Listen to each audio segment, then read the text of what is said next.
1666 সালের জানুয়ারি মাস পর কিন্তু কুয়াশা ভেদ করে দিগন্ত রেখা থেকে ধেয়ে এলো মোগল নৌবহর। শুরু হলো ইতিহাসের সেই রক্তক্ষয়ী যুদ্ধ। টানা ৩৬ ঘন্টা ধরে কর্ণফুলীর জলে কামানের গোলার বৃষ্টি হলো। মগদের ১৩৫টি জাহাজ দখল হলো, বাকিগুলো ছাই হয়ে মিশে গেল নোনা জলে।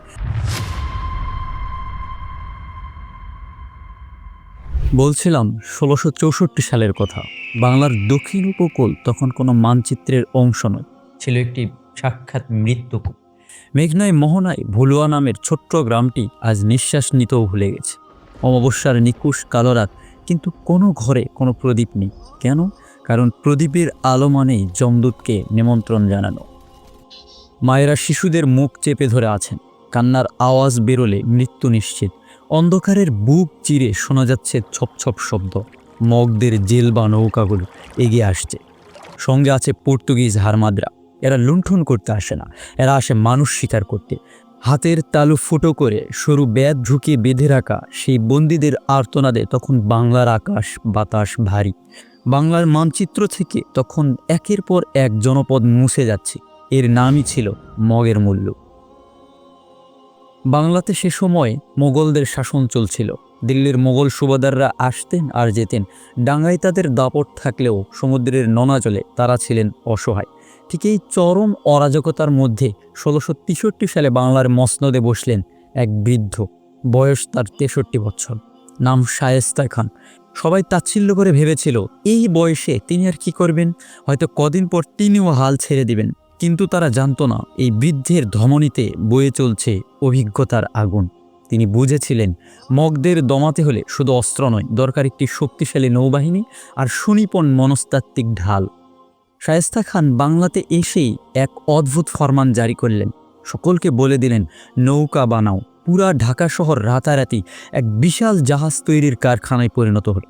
কাঠমিস্ত্রি আর কামারদের দিনরাত এক করে খাটানো হলো। মাত্র ১ বছরের মধ্যে ৩০০ জাহাজের এক বিশাল নৌবহর নওয়ারা দাঁড়িয়ে গেল।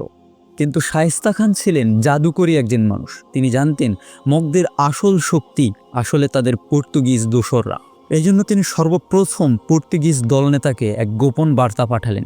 সেখানে তিনি লিখে পাঠালেন, আরাকানের রাজার গোলামি করে তোমার কী লাভ হবে?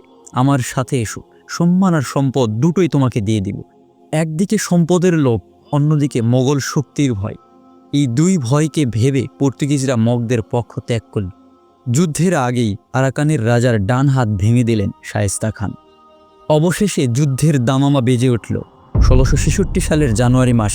কুয়াশায় ঢাকা কর্ণফুলী নদী। মগরা তাদের দুর্ভেদ্য ঘাঁটিতে বসে ভাবছিল তারা এখন নিরাপদ।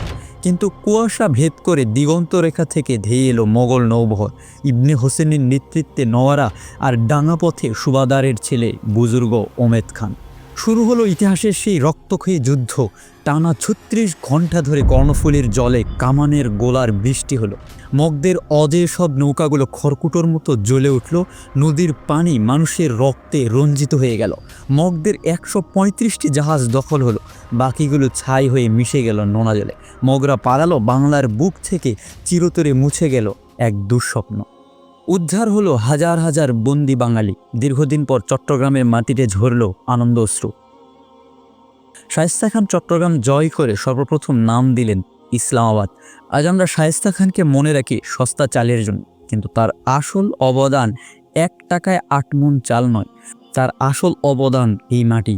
তিনি যদি সেদিন সেই ৬৩ বছর বয়সে অদম্য জেদ না দেখাতেন, তবে আজকের পতেঙ্গা কিংবা সুন্দরবন থাকতো দস্যুদের কবলে, এক জনমানবহীন জঙ্গল হয়ে। আজ যখন আপনারা নির্ভয়ে সমুদ্রের তীরে দাঁড়ান, তখন জেনে রাখবেন এই শান্তির পেছনে মিশা আছে এক বৃদ্ধের অসাধারণ জেদ আর আমাদের পূর্বপুরুষদের শত বছরের কান্নার অবসান।